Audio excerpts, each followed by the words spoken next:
భారత్ మాతాకి జై శ్రీరామ్. ఈరోజు ఇందల్వాయి మండల శాఖ తరఫున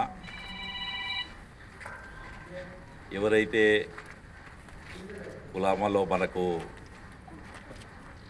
అమరులైన జవాన్లకు నివాళులర్పించి వారి త్యాగాలను మరొకసారి గుర్తు చేసుకోవడం జరిగింది.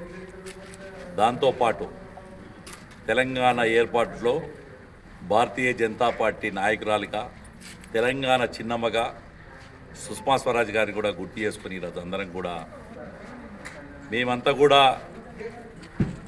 భారతీయ జనతా పార్టీ నాయకత్వంలో మండల శాఖ ఏర్పాటు చేసుకొని కొత్తగా పదవులు వచ్చిన వారందరినీ కూడా సన్మానించుకొని అలాగే రాబోయే ఏదైతే ఎమ్మెల్సీ ఎలక్షన్ ఉన్నాయో 27వ తారీఖు నాడు 2 నియోజకవర్గాలు ఈ ప్రాంతంలో ఓట్లున్నాయి. ఒకటి టీచర్ ఎమ్మెల్సీ, రెండోది గ్రాడ్యుయేషన్ ఎమ్మెల్సీ. రెండింటి కూడా భారతీయ జనతా పార్టీ మద్దతు తెలిపిన టీచర్ ఎమ్మెల్సీ కొమరయ్య గారు, అలాగే గ్రాడ్యుయేట్ దానికి అంజిరెడ్డి గారు, ఇద్దరిని అఖండ మెజార్టీతో గెలిపించే విధంగా ఇవాళ నేను ఇక్కడ కూడా రివ్యూ చేయడం జరిగింది. ఆ రివ్యూలో నేను చూస్తే 80-90% మంది ఓటర్స్ అంతా భారతీయ జనతా పార్టీ అభిమానులు, భారతీయ జనతా పార్టీకి మద్దతు తెలిపే వాళ్ళు ఉన్నారు. కాబట్టి అందరూ కూడా ఒక నిబద్ధతతోని 26వ తారీఖున శివరాత్రి చేసుకొని జాగరణ చేసి ఉపవాసం ఉండి నిలారం ఉండి తెల్లారి ఈ తిరుమన్పల్లి గ్రామ పంచాయతీ పరిధిలో ఉన్న స్కూల్లో 5వ స్కూల్ తరగతి స్కూళ్ళల్లో పోలింగ్ బూతులు ఉన్నాయి.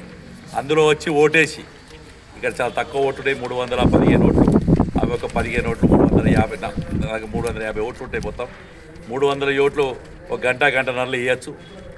ఆ 2 గంటలలో వేసుకొని ఇంటికి పోయి ఉపవాసం వదిలేసి మంచిగా జాగరణ కూడా వదిలేసి నిద్ర వస్తే అటు శివరాత్రి ఉపవాస పుణ్యం దొరుకుతుంది, ఇటు స్థానిక సంస్థ ఎన్నికల్లో భారతీయ జనతా పార్టీ అలాగే ఎమ్మెల్సీ ఎలక్షన్లో భారతీయ జనతా పార్టీ అభ్యర్థులకు గెలుపుంటుందని తెలియజేసుకుంటూ ఇచ్చిన ఓట్లు ఎవరికైతే ఇచ్చినామో ఏ గ్రామంలో ఓట్లున్నా నేను ఇన్ఛార్జ్ని కాకుండా అనకుండా మన ఓట్లు అన్నీ కూడా తీసుకొచ్చి 80-90% దాకా ఉన్న ఓట్లన్నీ కూడా తీసుకొచ్చి ఆ రోజు వాళ్ళు హైదరాబాద్లో ఉన్నా నిజామాబాద్లో ఉన్నా శివరాత్రి ఉంది కాబట్టి ఊరికి వస్తారు.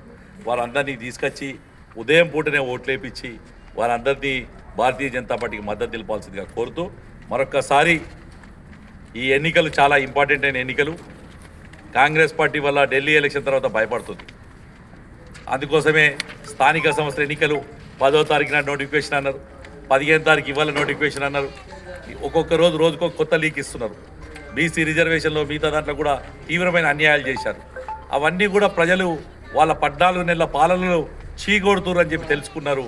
ఒక దిక్కు నరేంద్ర మోడీ 11 సంవత్సరాల పాలనను జైగొడుతురు అని చెప్పి తెలుసుకున్నారు. కాబట్టి ఇవి 2 అర్థం చేసుకున్నారు. కాబట్టి ఈ ప్రాంతంలో భారతీయ జనతా పార్టీ అఖండమైన మెజార్టీ గెలిపించినందుకు స్థానిక సంస్థలు లేదు రేపొద్దున ఎమ్మెల్సీలు ఏ ఎన్నికలు వచ్చినా కానీ ఈ ప్రాంతం అంతా ఇందూరు గడ్డ, అటు ధరంపురి అరవింద్ గారు నరేంద్ర మోడీ గారి అడ్డ. కాబట్టి ఈ ఇద్దరి నాయకత్వంలో ఇటు జిల్లా పరిషత్ కానీ మండల పరిషత్ కానీ ఎమ్మెల్సీ ఎలక్షన్లో పార్టీ పూర్తిగా విజయం సాధిస్తుందని మనస్ఫూర్తిగా కోరుకుంటూ మరొక్కసారి భారత్ మాతాకి జై శ్రీరామ్, జై శ్రీరామ్.